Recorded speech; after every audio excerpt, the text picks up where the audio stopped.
Welcome to the Inside Out Money Podcast. Can't even recognize this place.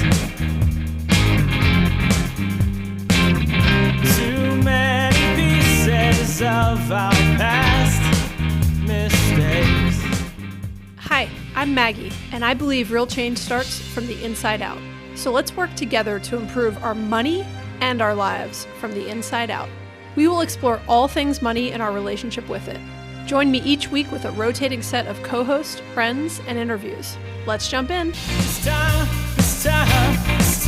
we going round and round and round and round. Hi, Greg. Hey, Maggie.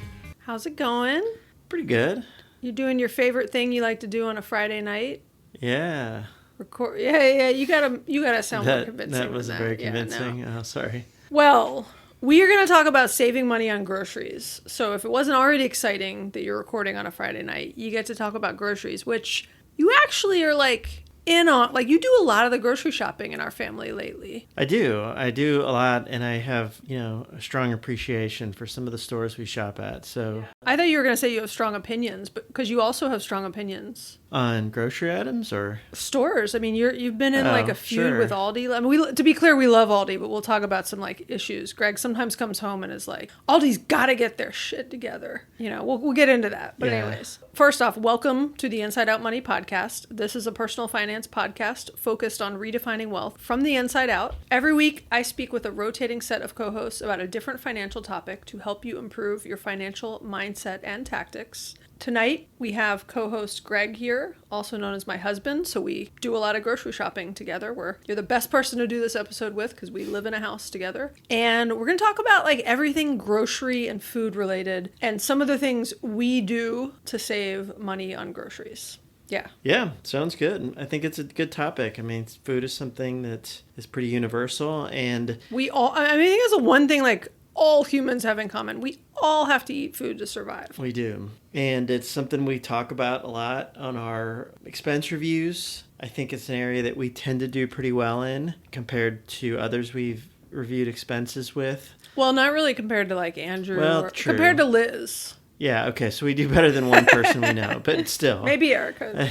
I think we do pretty well in general, considering we've got, a pretty good sized family half the time. And yeah, so what I have heard from other people, not necessarily our co-host, because some of our co-hosts have been, Mike was very low, Andrew was very low, and they also didn't eat. We eat out more than they do. Liz, we're more in line with. At the last expense review, we were pretty in line with. So we'll give a little bit of what we spend just for context. But I mean, I'll caveat all this with it's hard to compare numbers with other people. I like to share them because I think being transparent and open with your finances is important. And it's interesting to compare numbers with other people. So the best I can tell you for comparison purposes is we're a family of 5. We have 3 girls, 12 to almost 16. And we're a blended family, so the kids aren't with us all the time. They're with us, I'd say, about half the time, if I had to average it out. Though they're here every day after school. You'd be shocked what they can pack down when they come home from school. And we are vegan/vegetarian, so we're never buying meat in our house. The kids eat vegetarian when they're here.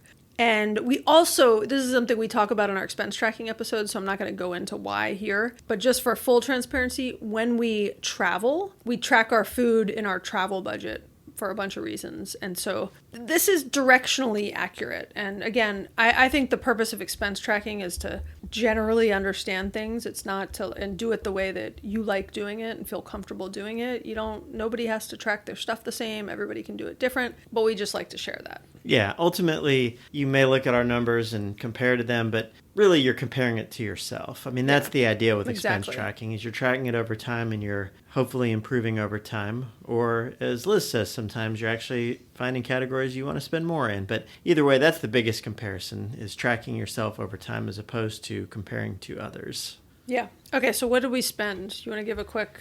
Sure. So in the first half of 2024, we've spent $6,200 on food. That was up 15% from the first half of 2023. We talked about that a little in our expense episode, probably a combination of spending habit changes as well as inflation. As we all know, inflation for food especially is real, and it's significant. We've also been eating out more. I'd say is a big contributor. Yeah.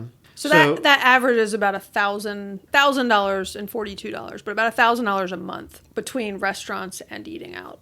All right. So a little over half of that is at restaurants. So we're averaging about $590 per month at restaurants and about $432 a month on groceries. In 2023, we averaged $843 a month in total. So up about $200 a month. Yeah. This year compared to last year. By the way, I did some of that. I went back and looked at some of that math and was like, wait, is 843 to 1,042, is that up 15%? It isn't exactly, but it's close enough. There's something, we always, when we're doing different totals, we sometimes kind of have something funny going on. But like I said, it's directionally accurate. We're not being audited by the IRS on our expense tracking numbers. But if you work for the IRS, we're very careful about our business expense We file our tracking. Taxes properly. Yeah. Yes, that's very specific. You're Personal right. expense tracking. Yeah. Little looser. Little looser because it's for informational purposes only. True.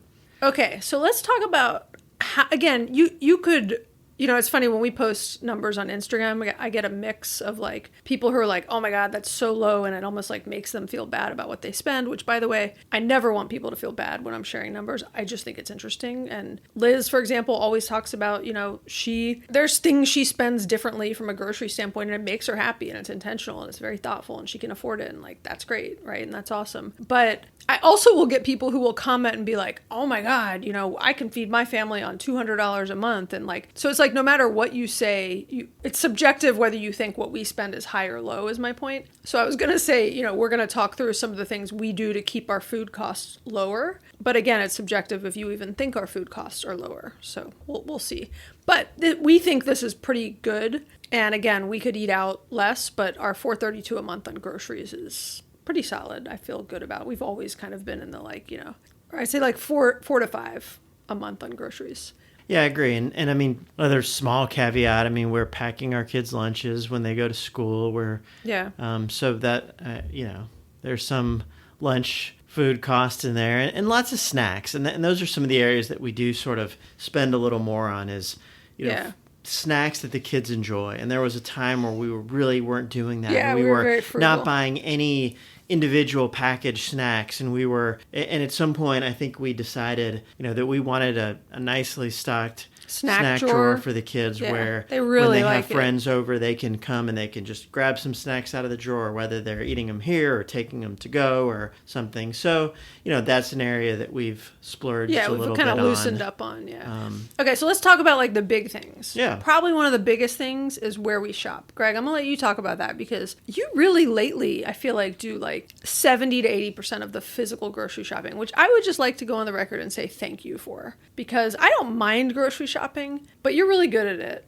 And you also don't mind it. And I just appreciate that you do it a lot. Yeah, well, no problem.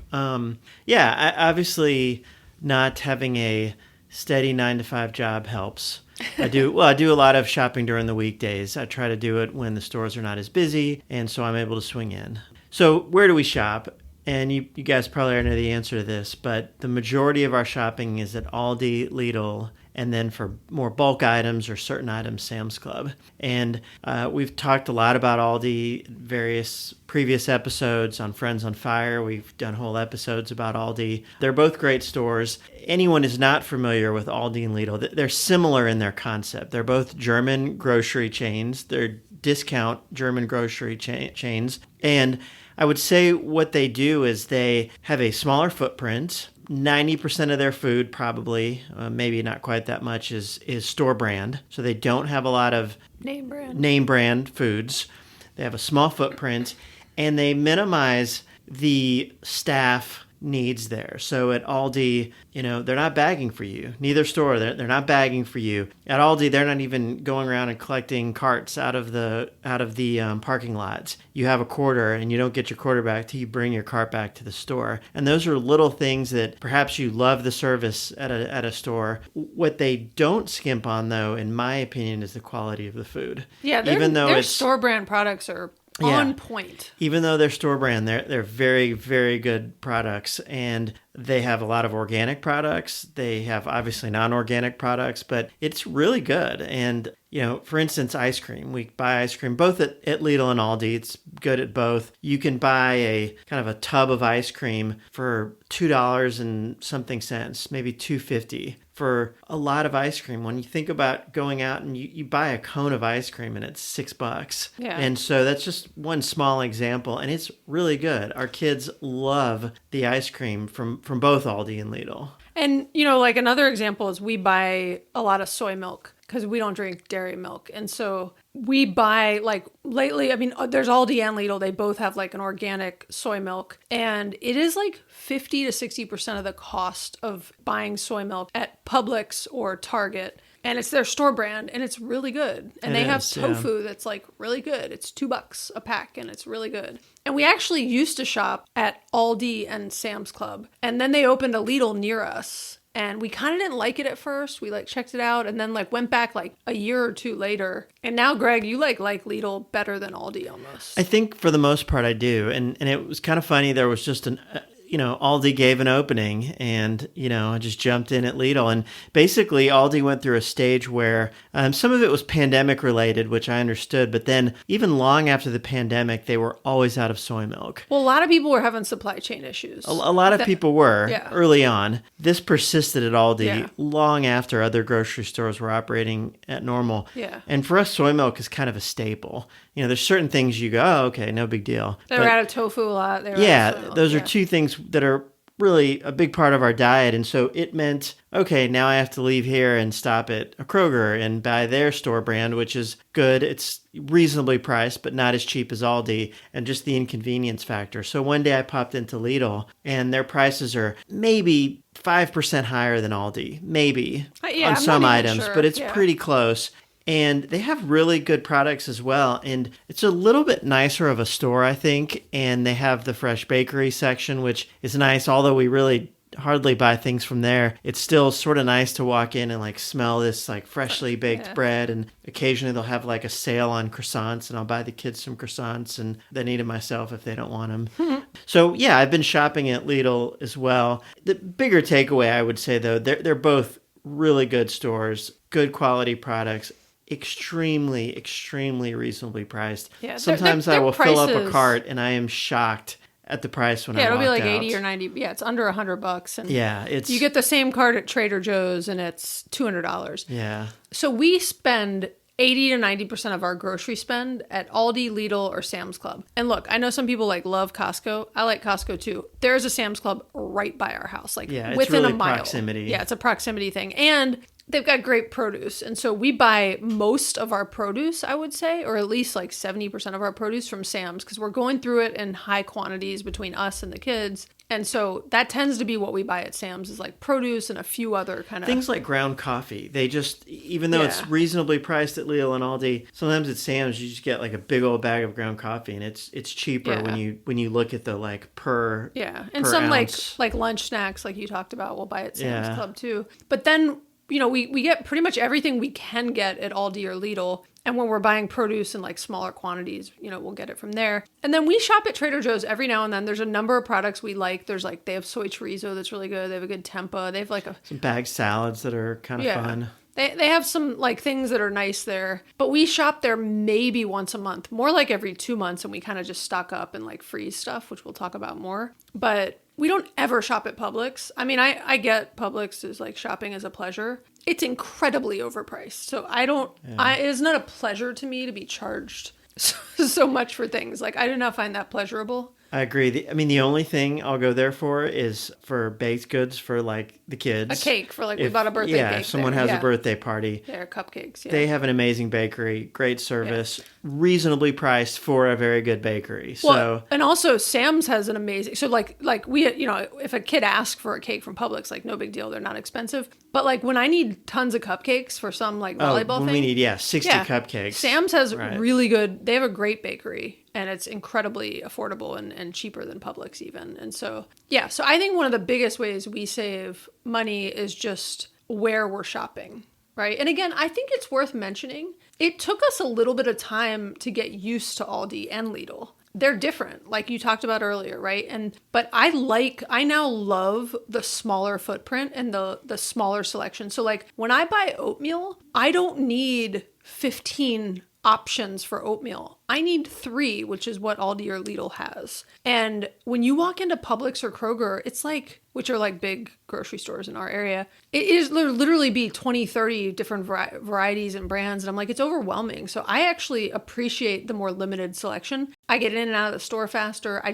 don't need it's like a minimalist shopping experience to me, and I love it. Less decision fatigue, and then just even the amount of the ground you have to cover. Yes, I mean, it's just a smaller smaller. store, It's quicker. It's more efficient. You get to know exactly where things are, and your shopping becomes very quick. Yeah. And so, I agree. I like it. And it is true. The first time you shop at one of them, you might actually kind of feel like, I don't know, it's just kind of different. And they didn't bag my groceries. And it just feels sort of disorienting and lo-fi. I don't know how to, I don't know. Low, certainly lower service. Lower service, and not bad, but lower service. But once you get used to it and you start to like the products and you know what you like, it is amazingly affordable. It is such a difference, and I'm always surprised sometimes that people are paying more to buy groceries that are basically the same groceries from somewhere else. Yeah. Well, okay. Speaking of that, here are some other things we do to save money on groceries. Because to your point, again, this is like no judgment. This is just the way we are. I was kind of,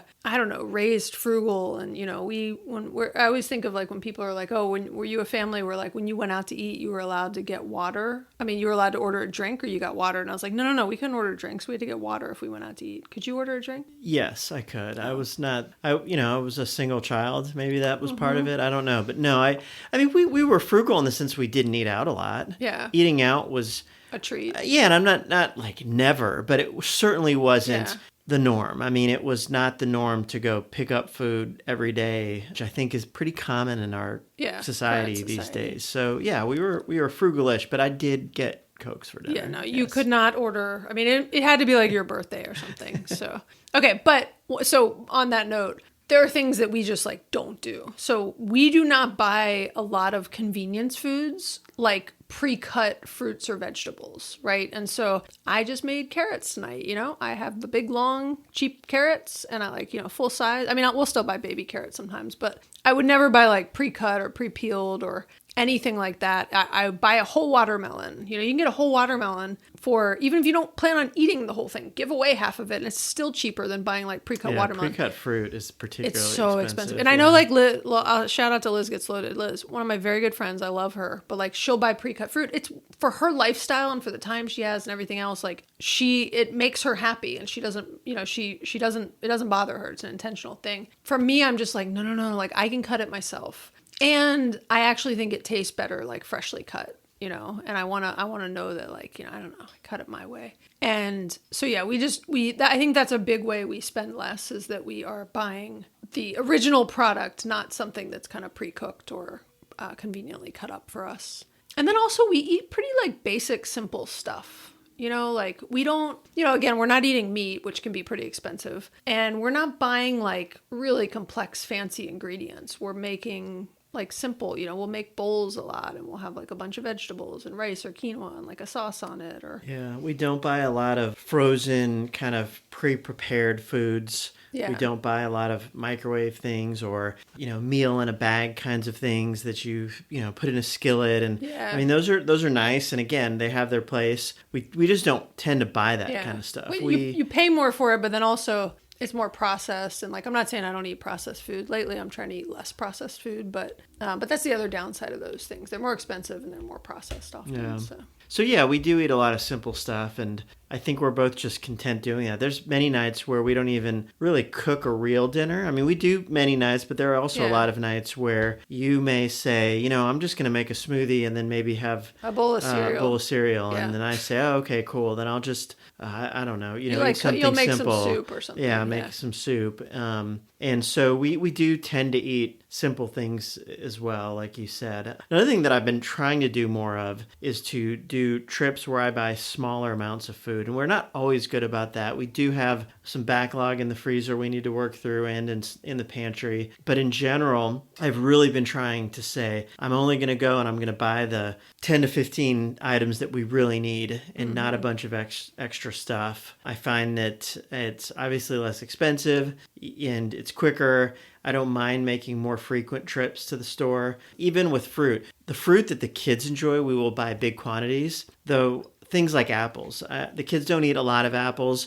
Lidl sells single Honeycrisp apples. And I've been buying like 2 apples, which didn't seem like a lot, but they don't ever go, Yeah.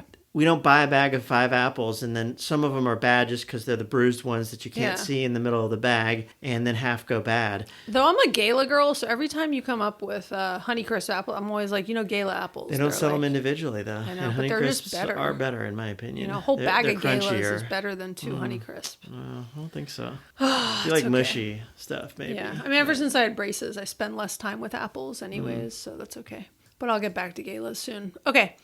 A big thing, and I always feel like sometimes I post on Instagram about this, but a big thing that I think we do to save money on groceries is we freeze a lot of things before they go bad and then don't go back and eat those things, right? So examples are you can freeze a lot of stuff. You can freeze bread. You can freeze cake, and cake and cupcakes are awesome frozen because you almost eat them. They thaw out really fast, and you almost eat them when they're they're cold. better frozen. They're really I think good. they're delicious. Our kids are into it now. They understand they've learned the trade. You can freeze fruit. So any fruit that's every time we have bananas that are about to go bad, we make a lot of smoothies, and banana is always the base. Anytime there's strawberries, the kids will always be like, "Oh, some of those strawberries are mushy," and I'm always like, smoothie strawberries. That's fine. As soon as they turn around, I got that thing put in the freezer, and it's in their smoothie, and they don't even know it. I freeze tomato paste. You open a can of tomato paste, you only need 2 tablespoons in some recipe. I put it in ice cube trays and have little things ready for the next time. I only need 2 tablespoons. And so there's just so many things that you can freeze right when you buy it or before it's going to go bad. Yeah. Well, I was going to say, even things like bread and bagels, they don't get frozen right away, but they go in the fridge immediately. Yeah. And that extends the shelf life of the bread before you freeze it by a week or 2 at least. That really helps. And you just put them in the fridge, and they're great for sandwiches, and no one notices the difference, except they last significantly longer. And then I'll see stuff in the fridge and I'm like, oh, the kids are leaving for the weekend, and then I'll throw it in the freezer. And you can't keep refreezing. You cannot freeze and rethaw things. But we'll freeze a loaf of bread or a bag of bagels, and then we'll just you just kind of pull off 2. Usually it's real easy to just kind of pry off 2 pieces and 2 pieces of bread or whatever, or a bagel, and then you just lay it on the counter, and you can put it in the toaster. And if you're gonna eat it right then, especially bagels, they're usually gonna get toasted anyway. So they're but bread thaws really fast. It'll thaw in 5 minutes. We'll put it out on the counter, and then make sandwiches for lunches 10 minutes later, and they're ready to roll. And so and then we're pretty good, not great, about checking the freezer. So every now and then when I just feel like we have a surplus of food in our house, I'm like, okay, I will say to Greg, I'm like, we cannot go shopping unless it's fresh stuff, like milk and fruit and eggs or something like that. But we kind of do a bit of a pantry freezer challenge where we're I'll kind of go through the freezer and write down. I'm not great at meal planning. That's another way to save money, but it's really not what we do on a regular basis. But we will on a semi-regular basis every few weeks, go through the freezer and write down what we have and write out some meals we can make so that it's top of mind, and that we cook through that stuff. And we do try to get rid of stuff that's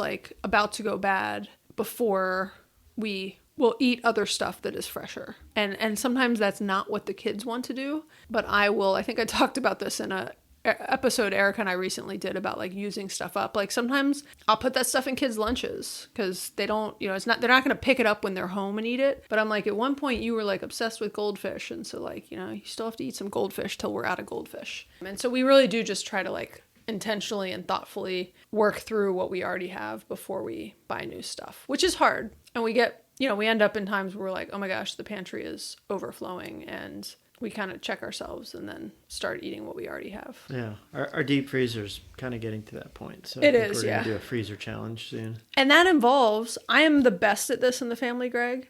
just to like toot my own horn, that involves eating things that you don't always want to eat and that aren't your first choice. I mean, Greg will see me eat like leftovers that nobody else will eat. Yeah. Because they're just over them. They're like, oh, we've been eating this for like how long? Or it's sort of like... Yeah, there's definitely a spectrum where, you know, I will try to eat some leftovers for a day or so. Maggie will keep eating them for a week. And I at some point, I'm like, you know, eat at your own risk. I'm done.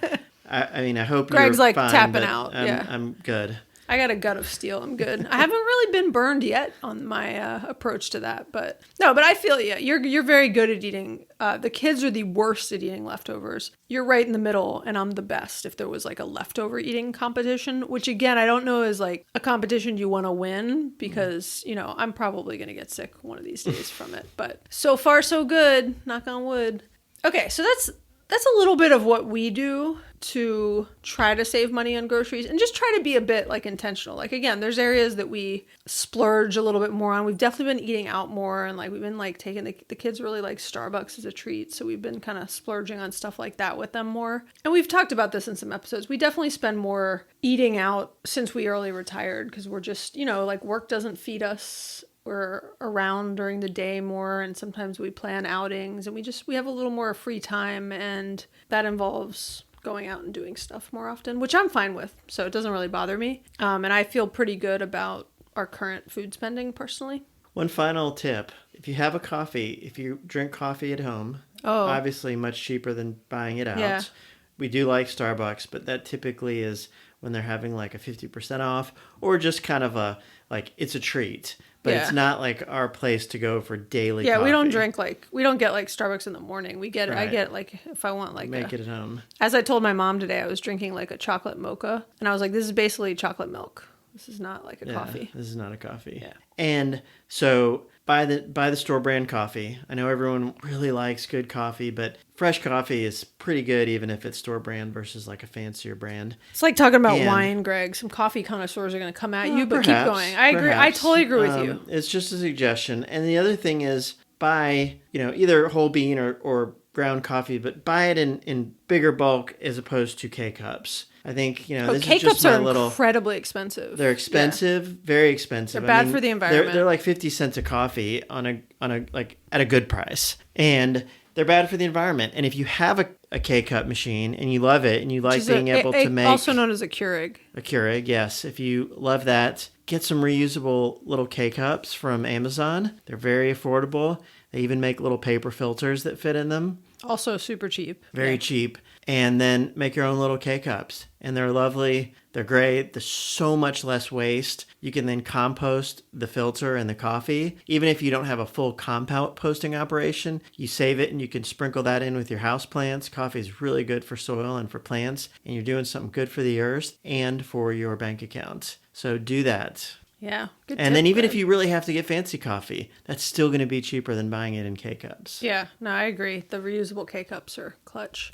Okay, I'm sure there are a million other things people can do to save money on groceries. I'd actually love to hear some of them. So give us a call, share some tips, and leave us a voicemail with some tips. Our number for voicemails is 404-981-3370, or you can send us a direct message on Instagram and we'll share some of those tips with everyone else. Perhaps we'll read them on another episode soon. But we appreciate you guys listening. We know your time is always limited and valuable, and we always appreciate you spending some of it with us. If you have enjoyed this episode, we really, really love it when you give us a written review on Apple Podcast or Spotify. We really appreciate it. We also encourage you to share this episode with a friend or family member to encourage ongoing discussions about money. You can also subscribe wherever you listen to podcasts. If you have any thoughts or questions, we'd love to hear from you.